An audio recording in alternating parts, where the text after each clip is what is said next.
నమస్కారం దూరదర్శన్ వార్తలకు స్వాగతం నేను మురళి ముందుగా వార్తల్లోని ముఖ్యాంశాలు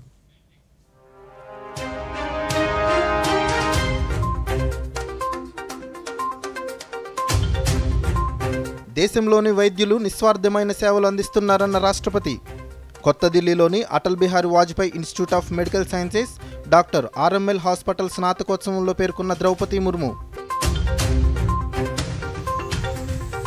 ప్రముఖ నటుడు మిథున్ చక్రవర్తికి దాదాసాహెబ్ ఫాల్కే అవార్డు ప్రకటించిన కేంద్ర ప్రభుత్వం శుభాకాంక్షలు తెలిపిన ప్రధానమంత్రి నరేంద్ర మోదీ సహా పలువురు ప్రముఖులు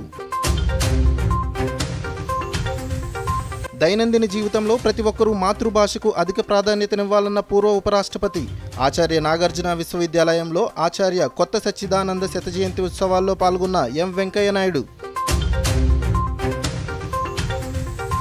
అనంతపురం జిల్లా కలెక్టరేట్లో మీకోసం కార్యక్రమం అర్జీలను త్వరితగతిన పరిష్కరించేలా చర్యలు తీసుకుంటున్నామన్న జిల్లా collector doctor V Vinod Kumar ఇప్పుడు వార్తల్లోని వివరాలు చూద్దాం దేశంలోని వైద్య రంగంలోని వైద్యులు నిస్వార్థమైన సేవలు అందిస్తున్నారని రాష్ట్రపతి ద్రౌపది ముర్ము పేర్కొన్నారు దేశం సాధించిన సాంకేతికతతో వైద్య రంగంలో విప్లవాత్మక మార్పులు వచ్చాయన్నారు కొత్త ఢిల్లీలోని Atal Bihari Vajpayee institute of medical sciences doctor RML hospital స్నాతకోత్సవంలో రాష్ట్రపతి పాల్గొన్నారు ఈ సందర్భంగా ఆమె మాట్లాడుతూ వ్యాధిగ్రస్తుల పట్ల ప్రేమ ఆదరణను ప్రదర్శిస్తూ వారి బాధను పోగొడుతున్న వైద్యులను ఆమె అభినందించారు देवियों और स्वजनों, इस प्रतिष्ठित अस्पताल द्वारा 90 वर्षों से अधिक समय से स्वास्थ्य सेवाएं प्रदान की जा रही हैं। इसके लिए मैं इस संस्थान से जुड़े अतीत और वर्तमान के सभी लोगों की सराहना करती हूँ। वर्ष 2008 में इस अस्पताल से संबंधित संस्थान में शिक्षण कार्यों की शुरुआत की गई। मुझे ये जानकर खुशी हुई है कि इस संस्थान में शिक्षण कार्यों में विस्तार हुआ है तथा पाठ्यक्रमों की दृष्टि से ये संस्थान अन्य मेडिकल कॉलेजेस के समक्ष हो गया है। इस अस्पताल एवं संस्थान के साथ भारत के दो महत्वपूर्ण महापुरुषों का नाम जुड़ा हुआ है, डॉक्टर राम मोहन लोहिया जी एवं श्री अटल बिहारी वाजपेयी जी। लोहिया जी एवं वाजपेयी जी महान देशभक्त थे। उन्होंने हमारे समाज और राष्ट्र को नई दिशाएं दी है। मुझे आशा है कि इस संस्था से जुड़े सभी लोग इन दोनों महान विभूतियों के विचारों और आदर्शों के अनुरूप कार्य करते रहें और देश के समावेशी विकास में योगदान देते रहें। प्रिय विद्यार्थियों, आपने एक कठिन प्रतियोगी परीक्षा में सफलता प्राप्त करके इस प्रतिष्ठित संस्थान में प्रवेश पाया। आज अपने उपाधि प्राप्त करके अपनी योग्यता को एक बार फिर से सिद्ध किया है। अपनी कड़ी मेहनत और परिश्रम के बल पर आपने ये सफलताएं अर्जित की है। आपने एक बहुत बड़ी जिम्मेदारी निभाने का रास्ता भी चुना है। ప్రముఖ హిందీ చలనచిత్ర నటుడు మిథున్ చక్రవర్తికి దాదాసాహెబ్ పురస్కారం రావడంపై ప్రధానమంత్రి నరేంద్ర మోదీ సామాజిక మాధ్యమం ఎక్స్ వేదికగా శుభాకాంక్షలు తెలియజేశారు. భారతీయ చలనచిత్ర రంగానికి ప్రముఖ నటుడు మిథున్ చక్రవర్తి చేసిన అపారమైన సేవలను గుర్తించి ఆయనకు ప్రతిష్టాత్మక దాదాసాహెబ్ ఫాల్కే అవార్డు ప్రకటించడం ఆనందంగా ఉందన్నారు. విభిన్నమైన నటనతో ఆయన ఎన్నో తరాలు అలరించారన్నారు. ఎంతోమంది అభిమానాన్ని పొందారు. ఆయనకు నా అభినందనలు అని ప్రధాని పేర్కొన్నారు.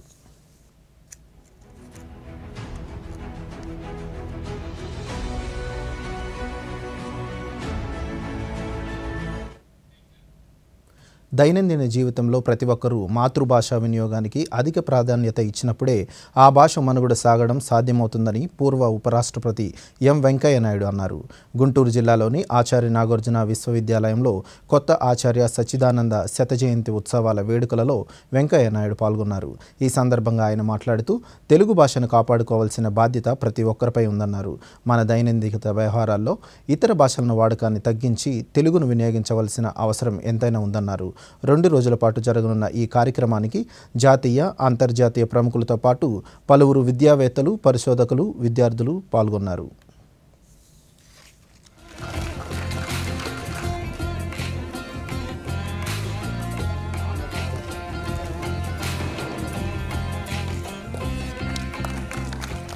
ఈ తరుణంలో ఆచార్య నాగార్జున విశ్వవిద్యాలయం ఈరోజు ఇంత మంచి కార్యక్రమాన్ని పెట్టడం చాలా సంతోషదాయకం. ప్రముఖ భారతీయ తత్వవేత్త ఆచార్య కొత్త సత్యనారాయణమూర్తి గారి శత జయంతి సందర్భంగా ముందుగా వారికి నా నివాళులు అర్పిస్తూ ఉన్నాను. నేను తెలుగులోనే మాట్లాడుతున్నాను, ఎందుకంటే ఇక్కడ ఉండేవాళ్ళందరూ తెలుగువాళ్ళు కాబట్టి. కానీ చాలా మంది ఉండేవాళ్ళు తెలుగైనా వాళ్ళు ఆంగ్లేయులు కనుక ఆంగ్లంలో మాడుతూ ఉంటారు. చాలా మంది ఇంగ్లీషు భాష మాత్రమే వచ్చిన వాళ్ళ ముందు ఇంగ్లీష్లో మాడాలి తప్పనిసరిగా. కానీ తెలుగు భాష వచ్చిన వాళ్ళ ముందు ఇంగ్లీష్లో మాట్లాడడం అదేందో నాకు అర్థం కాదు. మన దేశంలో వివిధ రకాలైన మతాలు ఉన్నాయి, ప్రాంతాలు ఉన్నాయి, భాషలు ఉన్నాయి. ఎవరి మాతృభాషను వాళ్ళు గౌరవించుకుంటే అది దేశాన్ని కూడా పూర్తిగా గౌరవించినట్టే లెక్క. నేను అందుకే ప్రతి దగ్గర చెప్తూ ఉంటాను, కన్న తల్లిని, జన్మనిచ్చిన అమ్మను, జన్మభూమిని, నువ్వు పుట్టిన ఊరుని, అలాగే అమ్మ గర్భంలోనికి వచ్చిన మాతృభాషను, అమ్మ భాషను, అలాగే నీకు ఈ అవకాశాలు కల్పించిన మాతృదేశాన్ని, నీకు పాఠం చెప్పిన గురువును మర్చిపోకూడదు. మర్చిపోయిన వాడు మానవుడే కాదు అని చెప్పి ఇవాళ ఈ దేశానికి ఒక గొప్ప సందేశం ఇచ్చినట్టు యొక్క తన చింతనల ద్వారా, తన వ్యాసాల ద్వారా, తన ప్రసంగాల ద్వారా ఈ జాతికి మళ్ళా తిరిగి పునర్వైభవం కనిపించే యొక్క పాత ఆలోచనలు గుర్తు చేసే యొక్క మహామనిషి మన ఆచార్య కొత్త సత్యనారాయణమూర్తి గారు. ఈ భూమండలంలో కోట్లాను కోట్ల జీవరాశులు ఉన్నాయి. ఈ జీవరాశులన్నింటిలో ఉత్కృష్టమైన జీవరాశే మనిషి. మిగిలిన జీవులకు మనిషికి ఉన్న ప్రధానమైన తేడా బుద్ధి, రెండు చైతన్యం. ఇది ఎప్పుడు గుర్తుపెట్టుకోవాలి మనం. ఈ చైతన్యం కారణంగానే నాగరికత వికసించింది, విస్తరించింది. లౌకిక అలౌకిక సంస్కరణ. రాష్ట్ర ప్రభుత్వం పేదల పక్షపాత ప్రభుత్వం అని రాష్ట్ర బీసీ సంక్షేమ శాఖ మంత్రి ఎస్ సవిత పేర్కొన్నారు. శ్రీ సత్యసాయి జిల్లా గోరెంట్ల మండలంలోని దిగువ గంగంపల్లి తండాలో పర్యటించారు. పిడుగుపడి మృతి చెందిన దశరథ్ నాయక్ కుటుంబాన్ని పరామర్శించి మృతుల చిత్రపటాలకు పూలమాల వేసి నివాళులర్పించారు. ఈ సందర్భంగా మంత్రి మాట్లాడుతూ పిడుగుపడి మృతి చెందిన కుటుంబాలకు రాష్ట్ర ప్రభుత్వం తక్షణమే 8,75,000 రూపాయల చెక్కును పంపినట్లు పేర్కొన్నారు. ముఖ్యమంత్రి చంద్రబాబు నాయుడు గారికి ఇమ్మీడియట్గా జరిగిన తక్షణమే తెలియజేశాను. వెంటనే చంద్రబాబు నాయుడు గారు కూడా ఈ విషయం కనుక్కొని వారి కుటుంబానికి అండగా ఉండండి, ఎల్లవేళ్ళ కుటుంబానికి అండగా ఉండి మన ప్రభుత్వం తరఫున కూడా అబ్బాయికి సహాయార్థం ఒక్కొక్క అంటే తల్లికి 4 లక్షలు, తండ్రికి 4 లక్షలు, ఆవులకు 8,75,000 రూపాయల చెక్కు కూడా అందజేశాం. కాబట్టి నేను అందరికీ తెలియజేసేది ఒకటే, మీరు కూడా అందరూ జాగ్రత్తగా ఉండాలి. కొన్ని సూచనలు సలహాలు ఇప్పటికప్పుడు పిడుగు పడడం ముందే ఆల్రెడీ మీడియాలో కూడా వస్తూ ఉంటుంది అధిక వర్షాలు పడినప్పుడు. కాబట్టి తగు జాగ్రత్తలు తీసుకోవాలని కూడా గ్రామస్తులందరినీ, ప్రజలందరినీ కోరుకుంటున్నాం. ఖచ్చితంగా వారి కుటుంబానికి మేము అండగా ఉంటామని కూడా తెలియజేస్తున్నాం. క్రీడలు శారీరక దారుఢ్యాన్ని పెంపొందించడమే కాకుండా మానసిక ఉల్లాసాన్ని కలిగిస్తాయని రాష్ట్ర వ్యవసాయ శాఖ మంత్రి కింజరపు అచ్చెన్నాయుడు అన్నారు. శ్రీకాకుళం జిల్లా టెక్కల నియోజకవర్గంలోని కోటబొమ్మాలి జిల్లా పరిషత్ ఉన్నత పాఠశాలలో కొత్తమ్మ తల్లి ఉత్సవాలు పురస్కరించుకుని ఏర్పాటు చేసిన రాష్ట్ర స్థాయి కబడ్డీ పోటీలను మంత్రి ప్రారంభించారు. ఈ సందర్భంగా ఆయన మాట్లాడుతూ రాష్ట్ర ప్రభుత్వం క్రీడారంగానికి అధిక ప్రాధాన్యతతో పాటు యువతలో క్రమశిక్షణ, క్రీడా స్ఫూర్తిని పెంపొందించేందుకు చర్యలు తీసుకుంటుందన్నారు.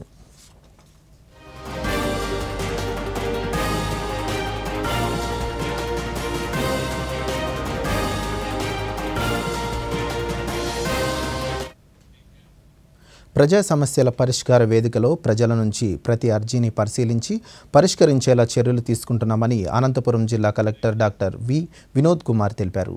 జిల్లాలో ఈరోజు నిర్వహించిన మీ కోసం కార్యక్రమంలో కలెక్టర్ పాల్గొని ప్రజల నుంచి అర్జీలు స్వీకరించారు. ఈ సందర్భంగా ఆయన మాట్లాడుతూ 205 అర్జీలను స్వీకరించడం జరిగిందని, వాటిని త్వరితగిన పరిష్కరించేలా సంబంధిత అధికారులను ఆదేశించామన్నారు.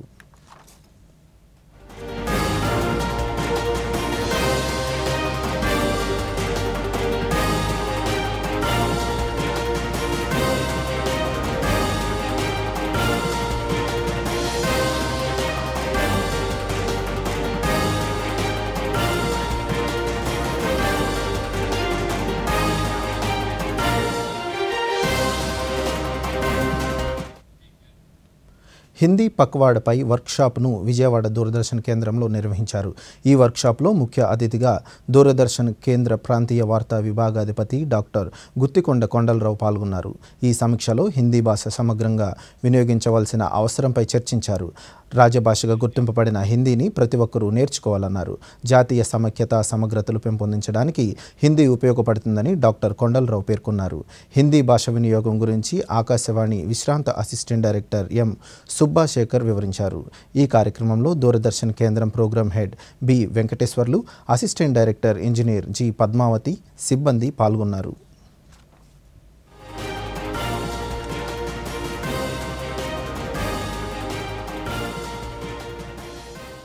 ఈ సందర్భంగా అబ్దుల్ కలాం వారు హిందీ గురించి ఆ భాషలో ఉన్న మంచి లక్షణాలకు సంబంధించి కొన్ని మాటల్ని నేను ఈ సందర్భంగా మీతో పాల్పంచుకునే ప్రయత్నం చేస్తాను. అగర్ తుమ్ సూరజ్ की तरह चमकना चाहते हो तो सूरज की तरह जलना सीखो. अगर तुम सूरज की तरह चमकना चाहते हो तो सूरज की तरह जलना सीखो. There is lot of depth in this prose in poetry. సినీ రంగంలో ఎంతో ప్రతిష్టాత్మకంగా భావించే అవార్డుల్లో దాదాసాహెబ్ ఫాల్కే ఎంతో ప్రధానమైనది. ఈ ఏడాది ఈ అవార్డులు ప్రముఖ నటుడు మిథున్ చక్రవర్తిని వరించింది. దాదాసాహెబ్ ఫాల్కే అవార్డుకు మిథున్ చక్రవర్తి ఎంపికైనట్లు కేంద్ర సమాచార ప్రసార మంత్రిత్వ శాఖల మంత్రి అశ్విన్ వైష్ణవ్ సామాజిక మాధ్యమం ఎక్స్లో ప్రకటించారు.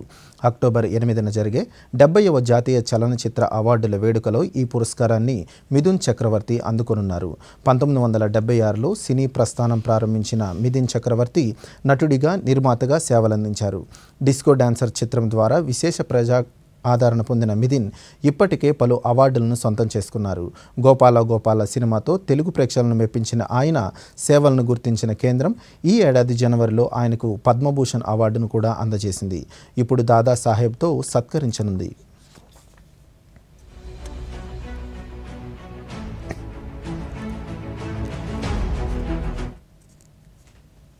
గత 5 ఏళ్ల పాలనకు దర్పణంగా రాష్ట్ర రహదారులు గోతులమయంగా ఉన్నాయని రాష్ట్ర ఆరోగ్య శాఖ మంత్రి సత్యకుమార్ వివరించారు. మంత్రిగా బాధ్యతలు చేపట్టిన తర్వాత తొలిసారి తన సొంత ఊరు ప్రొద్దుటూరుకి వచ్చిన సత్యకుమార్కు పార్టీ నాయకులు, ప్రజలు ఘన స్వాగతం పలికారు. ఈ సందర్భంగా ఆయన మీడియాతో మాట్లాడుతూ జగన్మోహన్ రెడ్డి తన సొంత జిల్లాలో కూడా అభివృద్ధి పనులు చేయలేదన్నారు. సర్వరాయన్ సాగర్ నుంచి వారి సొంత సిమెంట్ ఫ్యాక్టరీకి నీళ్లు వాడుకున్నారు తప్ప పొలాలకు నీళ్లు అందించలేదన్నారు. కేసీ కెనాల్, ఆయకట్ట స్థిరీకరణకు చర్యలు తీసుకోలేదన్నారు. అన్నమయ్య ప్రాజెక్టులకు సకాలంలో మరమ్మతులు చేయకపోవడం వల్ల డ్యాం తెగిపోయి వందలాది మంది నిరాశ్రయులయ్యారన్నారు. రహదారులు గోతులు పడి ఉండటం వల్ల ప్రజలు తీవ్ర ఇబ్బందులు ఎదుర్కొంటున్నారన్నారు. పట్టణానికి మొదటిసారిగా రావడం, అందరి మిత్రుల్ని, కార్యకర్తల్ని కలవడం సంతోషంగా ఉంది. ఈ సందర్భంగా నేను వస్తూ ఉంటే దారిలో ధర్మవరం నుంచి మొదలైంది. ధర్మవరం నుంచి పులివెందుల మీదుగా నేను ప్రొద్దుటూరుకు వచ్చా. స్టేట్ హైవేలు ఎలా ఉన్నాయంటే రహదారి పరిస్థితి చూస్తే, ముఖ్యంగా పులివెందులు దాటిన తర్వాత ముద్దనూరు దాకా గతుకుల రోడ్డు ఉంది. నాకు అనిపించింది గతంలో 5 ఏళ్ల పాలనకి ఖచ్చితంగా దర్పణం పట్టేలాగా ఆ రోడ్డు ఉంది. ఇవాళ జగన్మోహన్ రెడ్డి గారు గత 5 సంవత్సరాల్లో ఒక అరాచక పాలనకు తెరదీసి 5 సంవత్సరాల పాటు ఒక అటవిక రాజ్యాన్ని నడిపారు. దానికి ప్రజలు బుద్ధి చెప్పారు. అయితే ఆయన ఇప్పటికి కూడా గొప్ప గొప్ప మాటలు మాట్లాడుతూ ఉంటాడు. నేను అది చేశాను, ఇది చేశాను. నేను వారికి చిన్న అడుగుతున్న ప్రశ్న ఏంటంటే, ఇక్కడ గండికోట నుంచి కిందికి పిల్ల కాలువలను తవ్వే ప్రయత్నం చేయలేదు, సాగునీరు అందించే ప్రయత్నం చేయాల. సర్వరాయ సాగర్ నుంచి నీటిని వాళ్ళ భారతీయ సిమెంట్ తోలుకున్నారు కానీ రైతులకు అందించే ప్రయత్నం చేయాల. కేసీ కెనాల్ ఆయకట్టు స్థిరీకరణ చేసే ప్రయత్నం చేయాల. ఇవన్నీ కాకుండా వాళ్ళ సులాభం కోసం, ధనాపేక్షతో ఇసుక వ్యాపారం కోసం అన్నమయ్య గేట్లు మరమ్మతులు చేయకపోతే, అన్నమయ్య డ్యామ్ కొట్టకపోతే దాన్ని ఇవాళ దాకా ఆ పరిహారం అందించలేదు. ఇప్పుడు చిన్న విరామం. మన డెజర్ట్ వచ్చేసింది కానీ మన ఛాంపియన్ ఇంకా రాలేదు. మరి బిల్ ఇచ్చే ముందేనే వస్తుందంటారా? సో గర్ల్స్, ఏంటట సంగతి? బిల్లట సంగతి ఏది? నీ కాడి పిన్ని ఆర్బీఐ అంటుంది మీ పిన్, ఓటీపీ, సివివి లేదా ఇంటర్నెట్ బ్యాంకింగ్ పాస్వర్డ్ ఎవరికీ ఇవ్వొద్దు. ఆన్లైన్ బ్యాంకింగ్ మీ సొంత కంప్యూటర్, మొబైల్ ఇంకా సెక్యూర్ నెట్వర్క్ నుంచే చెయ్యండి. తినడం ఛాంపియన్షిప్ జరిగిందా? ఆర్బీఐ అంటుంది విషయాలు తెలుసుకోండి, జాగరూకంగా ఉండండి. వార్తలకు తిరిగి స్వాగతం. దేవాలయాలపై అజమాయిషీ దేవాదాయ ధర్మాదాయ శాఖ ఉండరాదని, దీనివల్ల హిందూ సమాజానికి విఘాతం కలుగుతుందని విశ్వ హిందూ పరిషత్ ప్రతినిధులు అన్నారు. శ్రీకాకుళంలో విశ్వ హిందూ పరిషత్ ఆధ్వర్యంలో రాష్ట్ర వ్యాప్తంగా దేవాలయాల పవిత్రతను కాపాడమని కోరుతూ ర్యాలీ నిర్వహించారు. జిల్లా కలెక్టర్ స్వప్నిల్ దినకర్ పుణ్కర్కు వినతి పత్రాన్ని అందజేశారు. ఈ సందర్భంగా పరిషత్ ప్రతినిధులు మాట్లాడుతూ దేవాదాయ ధర్మాదాయ శాఖ కేవలం దేవాలయాలను వ్యాపార కేంద్రాలుగా మార్చిందని, భక్తులకు ప్రశాంతత వాతావరణంలో దర్శనం చేసుకునే అవకాశం లేదన్నారు. టీటీడీలోని అన్య మతస్థులను వెంటనే విధుల నుంచి తొలగించాలన్నారు. అపవిత్రత చేకూరిందనే విషయం ప్రపంచవ్యాప్తంగా హిందువులందరూ కూడా తీవ్ర మనోవేదన కలిగిస్తూ ఉన్నది. ఈ యొక్క విషయంలో సిట్టింగ్ జడ్జి పట్ల ప్రత్యేక విచారణ చేపట్టాలని చెప్పి విశ్వ హిందూ పరిషత్ అభిప్రాయపడుతూ ఉన్నది. అంతేకాదు ఆంధ్ర రాష్ట్రంలో అన్ని దేవాలయాల ప్రసాదాల విషయంలో కూడా ప్రత్యేక దర్యాప్తు జరపాలి.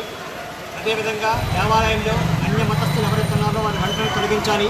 అంతేకాకుండా దేవాలయాలు ప్రభుత్వం అధ్యయనం నుంచి బయటికి తీసుకురావాలి, హిందూ సమాజానికి అప్పచెప్పాలని చెప్పి విశ్వ హిందూ పరిషత్ డిమాండ్ చేస్తూ ఉన్నది. ఈరోజు దేశవ్యాప్తంగా అన్ని రాష్ట్ర కేంద్రాల్లోనూ, మనకి ఆంధ్రప్రదేశ్లో అన్ని జిల్లా కేంద్రాల్లో కూడా ఈ ప్రత్యేక కార్యక్రమాలు, దర్యాప్తులు, నిరసనలు, అలాగే గవర్నర్కి, రాష్ట్రపతికి వివరణ ఇచ్చే కార్యక్రమాన్ని విశ్వ హిందూ పరిషత్ చేపట్టింది. తిరుమల ప్రసాదమైనటువంటి మహాప్రసాదమైనటువంటి లడ్డూని కలుషితం చేసే విధంగా దుర్మార్గులు చేసినటువంటి అక్రమాలని వెంటనే గుర్తించి ప్రభుత్వం వారు వారికి తగిన చర్యలు చేపట్టి తక్షణమే వారందరినీ శిక్షించి కఠినంగా శిక్షించాలని విశ్వ హిందూ పరిషత్తు గ్రామాన పల్లెల్లో ప్రతి జిల్లాలో కూడా దేశవ్యాప్తంగా ఈ కార్యక్రమం నిర్వహిస్తుంది. అందులో భాగంగా ఈరోజు దయచేసి ధర్మానికి నిలయమైనటువంటి హిందూ దేవాలయాల్లో మాత్రం అన్ని మతస్థులను ఉంచొద్దు. దయచేసి మీకు చేతులెత్తి నమస్కారం పెడుతున్నాం. వారిని అందరినీ కూడా తొలగించి తక్షణమే హిందూ మనోభావాలు దెబ్బతీయకుండా మీరు కాపాడాలి. అలాగే దేవాలయాల సముదాయాల్లో ఉన్నటువంటి దుకాణాలను కూడా హిందువులకే అప్పగించాలి. ఎన్టీఆర్ ట్రస్ట్ ద్వారా ఏజెన్సీలోని గిరిజన ప్రజలకు వైద్య సేవలు అందించేందుకు కృషి చేస్తున్నామని, ఇప్పటికే కొన్ని ఏజెన్సీ ప్రాంతాల్లో ఎన్టీఆర్ ఆరోగ్య రథం ద్వారా వైద్య సేవలు అందుతున్నాయని ముఖ్యమంత్రి సతీమణి నారా భువనేశ్వరి పేర్కొన్నారు. తూర్పుగోదావరి జిల్లా రాజమహేంద్రవరం కొంతమూరులోని ఎన్టీఆర్ సంజీవనిని ఆరోగ్య రథాన్ని శాసనసభ్యులు గోరంట్ల బుచ్చయ్య చౌదరితో కలిసి ప్రారంభించిన ఆమె మీడియాతో మాట్లాడుతూ రాష్ట్ర వ్యాప్తంగా ఈ వైద్య సేవలను విస్తరించినట్లు తెలిపారు. ఆరోగ్య రథం అనేది ప్రారంభించాము. అది ఇప్పుడు సాలూర్ అట్లాంటి ట్రైబల్ ఏరియాస్లో మేము అది తీసుకెళ్తున్నాం. ఎందుకంటే మీకు అందరికీ తెలుసు ఆ ట్రైబల్ ఏరియాస్ కానీ కొన్ని చోట్లలో గిరిజన సెంటర్లో ఆ వైద్య సదుపాయాలు దొరకవు, డాక్టర్లు గారు ఉండరు. ఈ బస్సు మేము ఒక సిస్టమ్ అనేది మేము పెట్టాము. రోజు ఆ బస్సు ఎక్కడికి వెళ్తుంది, ఆ ట్రైబల్ ఏరియాకి ఎంతమందికి వాళ్ళు వైద్యులు అందించారు, ఎంత గిరిజన ప్రాంతంలో ఎంత ఉచిత మందులు కూడా ఇచ్చారు ఆ ప్రజలకు అనేది మేము మానిటర్ చేస్తాం హెడ్ ఆఫీస్ నుంచి. అంత సిస్టమ్స్ అనేది ఎస్టాబ్లిష్ అయ్యి ఉందండి. పోలవరం, రంపచోడవరం అన్నీ ఆలోచించే మేము ముందుకు తీసుకెళ్తున్నాం. ఇక్కడ ఉండే ఈ రాజమండ్రిలో కూడా ఇప్పుడు ఈ ఆరోగ్య రథం అనేది ప్రారంభోత్సవం చేస్తున్నాము. దానికి మన డాక్టర్ రవిరామ్ గారి ఆయన కాంట్రిబ్యూషన్తో ఆరోగ్య రథం ముందుకు తీసుకెళ్లి ఏజెన్సీ ప్రాంతాల్లో కూడా తప్పకుండా అది వెళ్తుంది. అట్లానే బ్లడ్ సెంటర్స్, తర్వాత న్యూట్రిఫుల్ యాప్ అనేది ఇప్పుడు కొత్తగా మేము మొదలుపెట్టాం. అది ఇంకా యాక్టివేట్ చేసి ప్రజలు అందుబాటులో ఉంటుంది. అది ఫ్రీగా యూజ్ చేస్తున్నారు ఇప్పుడు వాడే ప్రజలు. తిరుమల లడ్డు కల్తీ అంశంలో సిట్ బృందం తిరుపతిలో 3వ రోజు దర్యాప్తు కొనసాగించింది. సిట్ సభ్యులు ఫీల్డ్ విజిట్కు నిర్వహించారు. సిట్లోని ఒక బృందాన్ని డీఐజీ గోపీనాథ్ జెట్టి, మరో బృందానికి ఎస్పీ హర్షవర్ధన్ రాజు సారథ్యం వహిస్తున్నారు. తమిళనాడులోని దిండగల్లో ఉన్న ఏఆర్ డైరీ ఫుడ్ ప్రొడక్ట్స్ సంస్థను పరిశీలించడానికి ఒక బృందాన్ని చెన్నై వెళ్ళింది. ఏఆర్ డైరీ ప్రొడక్ట్స్ సంస్థకు ఉన్న అనుమతులు, నెయ్యి తయారీ విధానం, కల్తీ జరిపే అవకాశం తదితర అంశాలను నేరుగా పరిశీలించనుంది. మరో బృందం తిరుపతి, తిరుమలలో పర్యటిస్తోంది. తిరుపతిలోని టీటీడీ గౌడౌన్లో అధికారులను సిట్ బృందం విచారిస్తోంది.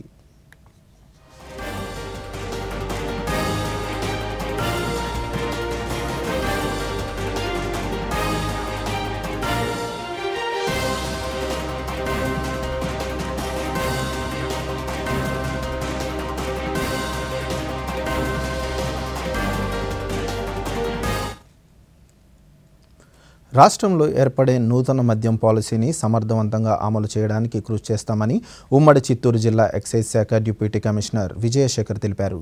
చిత్తూరులో ఆయన మీడియాతో మాట్లాడుతూ ఇప్పటి వరకు ప్రభుత్వ ఆధ్వర్యంలో నడుస్తున్న షాపులను పరిశీలించడం జరిగిందన్నారు. నూతన మద్యం పాలసీ నోటిఫికేషన్ విడుదల చేసిన తర్వాత మార్గదర్శకాలను ఖచ్చితంగా అమలు చేసి ప్రభుత్వ ఆదాయ పెంపుకు కృషి చేస్తామన్నారు. సర్వసిద్ధంగా ఉన్నాము. అలాగే ట్రాన్స్ఫర్ సంబంధించి కూడా ప్రాసెస్ జరుగుతుంది. టైం షెడ్యూల్లో కంప్లీట్ చేసేస్తాము ప్రభుత్వ ఆదేశాల ప్రకారం. ఎక్కడ ఎటువంటి అంటువర్డ్ లేదా అవకతవకలు జరగకుండా అన్ని రకాలుగా జాగ్రత్తలు తీసుకుంటాము.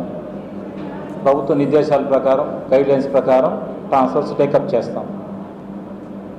అలాగే ఉన్న సిబ్బందిని అందరిని అలర్ట్ చేసాము. జిల్లాలో నడుస్తున్న government retail liquor outlets APSBCL outlets అన్నింటిని మానిటరింగ్ చేస్తున్నాం. ఎక్కడ అవకతవకలు జరగకుండా, మిస్ ఆపరేషన్, మిస్సింగ్, థెఫ్ట్ జరగకుండా నిన్న డిపో చూడటం కూడా జరిగింది. చిత్తూరు ఐఎంఎల్ డిపో చూడటం జరిగింది. వాళ్ళకి ఇన్స్ట్రక్షన్స్ ఇచ్చాము. అట్లాగే ఒక అవుట్లెట్ని కూడా చూడటం జరిగింది. అవుట్లెట్లో కొన్ని స్టాక్స్ ర్యాండమ్ వెరిఫికేషన్ చేసాం. అలాగే అవుట్లెట్లు ఎట్లా రన్ అవుతుంది, సఫిషియెంట్ స్టాక్ ఉందా లేదా, కస్టమర్స్ ఏమంటున్నారు అని ఫీడ్బ్యాక్ కూడా తీసుకున్నాం. ఎటువంటి ఇష్యూస్ అయితే ఏం లేవు, స్మూత్గానే రన్ అవుతుంది. ప్రభుత్వ పాలసీ వచ్చి కొత్త పాలసీ ప్రకారం ప్రభుత్వానికి ఏ రకమైన ఇబ్బంది లేకుండా, లాస్ అనేది జరగకుండా, థెఫ్ట్ కానీ ఇట్లాంటివి జరగకుండా, అలాగే లిక్కర్ అవుట్లెట్స్ సరిగా మానిటరింగ్ సిస్టమ్ కూడా పెట్టాము సిబ్బంది ద్వారా. ఎక్కడన్నా ఏ రోజు స్టాక్ సేల్స్ ఆ రోజు చలాన్ ద్వారా రెమిటెన్స్ జరుగుతుందా లేదా, ఎక్కడైనా గ్యాప్ వస్తే గ్యాప్ ఎందుకు జరిగిందనే రీజన్ కూడా తెలుసుకుంటాం. శ్రీ సత్యసాయి జిల్లా ఓబులిదేవర చెరువులోని ఇంటిగ్రేటెడ్ బాలుర వసతి గృహాన్ని SC welfare deputy director Sivaganga Prasad, district program monitoring officer KC Kullayappa Naik ఆకస్మిక తనిఖీలు చేశారు. అక్కడ వారు పలు రికార్డులను తనిఖీ చేశారు. డార్మెటరీ, వంటగది, మరుగుదొడ్లను పరిశీలించి డార్మెటరీలోకి కిటికీలకు జాలర్లు ఏర్పాటు చేసుకోవాలని, దానితో పిల్లలకు దోమల బెడద తగ్గుతుందని వార్డెన్ రవీంద్రారెడ్డికి సూచించారు. హాస్టల్లో విద్యార్థులు ఏర్పాటు చేసిన గార్డెన్ను చూసి పిల్లలను అభినందించారు.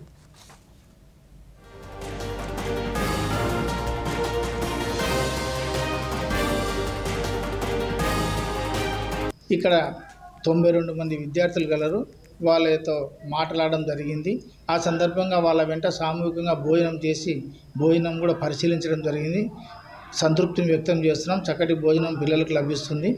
అలాగే పిల్లల ఆరోగ్యం పైన ఏ జాగ్రత్తలు తీసుకోవాలో డాక్టర్ గారు పూర్తిగా వివరించడం జరిగింది విద్యార్థులకు. అలాగే విద్యార్థులు ఎవరైనా ఇప్పుడు ఈ జబ్బులతో ఏదైనా బాధపడుతున్నారని కూడా చెక్ చేయడం జరిగింది. చాలా సున్నితమైన చిన్న దగ్గు, జలుబు అటువంటి ఉంటే వాటికి ట్రీట్మెంట్ కూడా చేస్తూ డాక్టర్ గారు మంచి సలహాలు ఇస్తూ మందులను కూడా సరఫరా చేయడం జరిగింది. హాస్టల్లో ఉన్న పిల్లలు ఎక్కువ భాగం దోమ కాటుకు గురయ్యేది రాత్రిపూట కాబట్టి సార్తో పాటు మేము కూడా ఇక్కడ వచ్చి ఇక్కడ ఉన్నటువంటి ఫుడ్ ఎలా ప్రొవైడ్ చేస్తున్నారని చూడడం జరిగింది. సంతృప్తికరంగా ఉంది. తర్వాత డార్మెటరీ చూడడం జరిగింది. చాలా చక్కగా ఫ్యాన్స్ అన్నీ అందుబాటులో ఉండి కిటికీలకి క్లోజ్ చేసుకోవడానికి అనుకూలంగా ఉంది. కానీ మెస్ అనేది అక్కడ మస్కిటో మెస్ ఇంకా అవసరం ఉంది. దోమలు వచ్చే అవకాశం ఉంటాయి కాబట్టి మెస్ ఇంకా ప్రొవైడ్ చేసుకోమని సంబంధిత అధికారులకు తెలియజేయడం జరుగుతుంది. బట్ పిల్లలందరూ ఆరోగ్యంగా ఉన్నారు. నేడు మహిళలు అన్ని రంగాల్లో రాణిస్తున్నారు. గృహిణిగా బాధ్యతలు నిర్వర్తిస్తూనే పలు వ్యాపారాలు, వృత్తులను, ఉద్యోగాలను సమర్థవంతంగా నిర్వహిస్తున్నారు. పురుషులకు ధీటుగా అన్ని రంగాల్లో ప్రతిభ చాటుతూ విజయాల బాటలో పయనిస్తున్నారు. చిన్న తరహా కుటీర పరిశ్రమల వంటివి స్థాపించి తాము స్వయం ఉపాధి పొందడమే కాకుండా ఇతరులకు ఉపాధి కల్పిస్తున్నారు. తమకు ఆసక్తి ఉన్న రంగాల్లో ఉపాధి అవకాశాలను వెతుక్కొని స్థిరపడుతున్నారు. ఈ కోవకు చెందిన వారే ఎన్టీఆర్ జిల్లా పెనగురించుపోలుకు చెందిన 30 నుంచి 40 మంది మహిళలు. పట్టణంలో ఓ ఇంటిలో ప్రత్యేకంగా అగరవత్తుల తయారీ కేంద్రాన్ని ఏర్పాటు చేసి స్వయం ఉపాధిని పొందుతున్నారు. Union bank rural self employment training institute వారు 30 రకాల కుటీర పరిశ్రమల ఏర్పాటుకు అవసరమైన శిక్షణ ఇచ్చి అనంతరం వారికి ధ్రువపత్రంతో పాటు కుటీర పరిశ్రమ ఏర్పాటు చేసుకోవడానికి ముడిసరుకుల కోసం ₹1,00,000 లోన్ను మంజూరు చేసి ప్రోత్సహిస్తున్నారని మహిళలు తెలియజేశారు. ఇక్కడ పెనగంచిపురాల గ్రామంలో పెట్టడం జరిగింది సార్. ఇది టోటల్గా వచ్చేసి 10 డేస్ ప్రోగ్రామ్ ఉంటుంది. ఈ 10 డేస్ ప్రోగ్రామ్ ఎవరైతే పూర్తి చేసుకుంటారో వాళ్ళకి రిటర్న్ ఎగ్జామ్ ఉంటుంది. ప్లస్ తర్వాత central government ministry of rural development నుండి సర్టిఫికేట్ వస్తుంది. అలాగే యూనియన్ బ్యాంక్ తరఫు నుండి పార్టిసిపేషన్ సర్టిఫికేట్ వస్తుంది.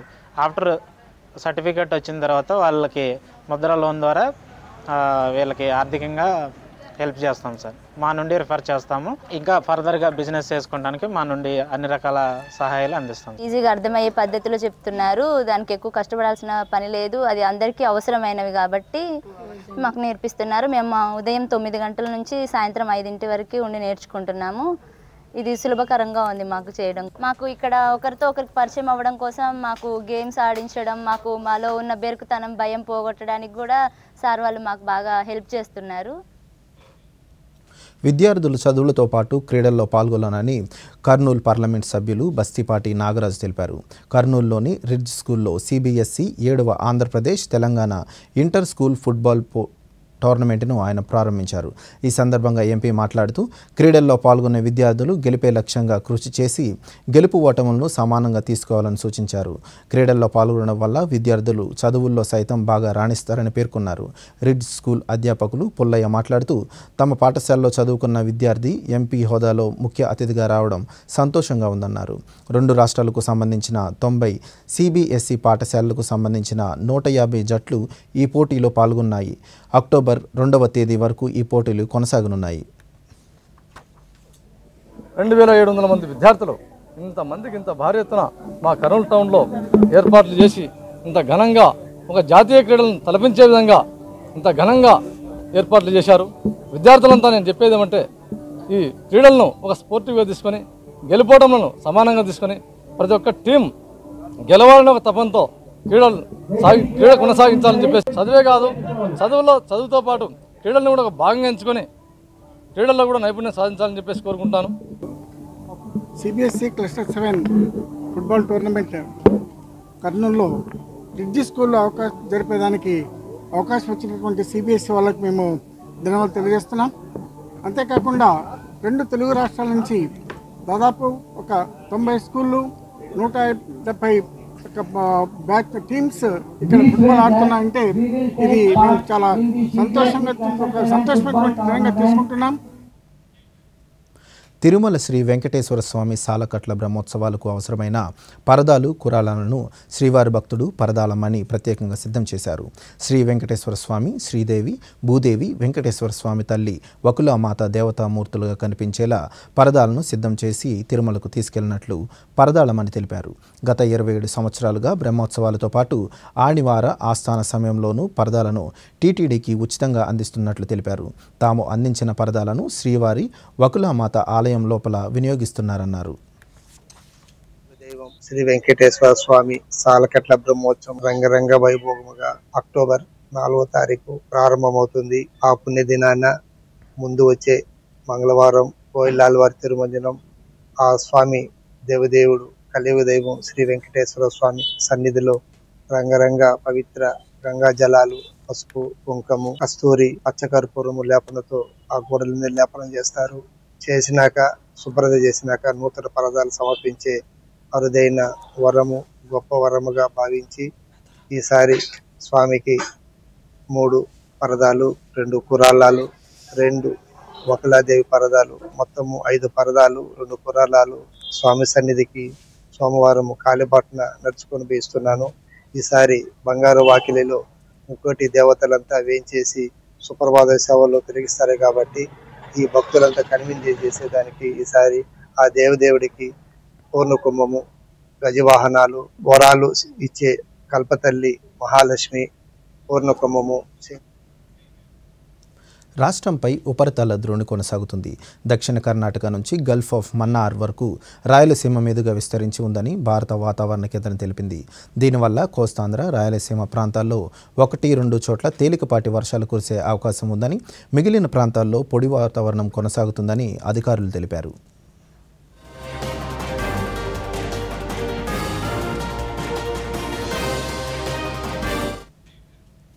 ఈ వార్తలు ఇంతటితో సమాప్తం. నమస్కారం.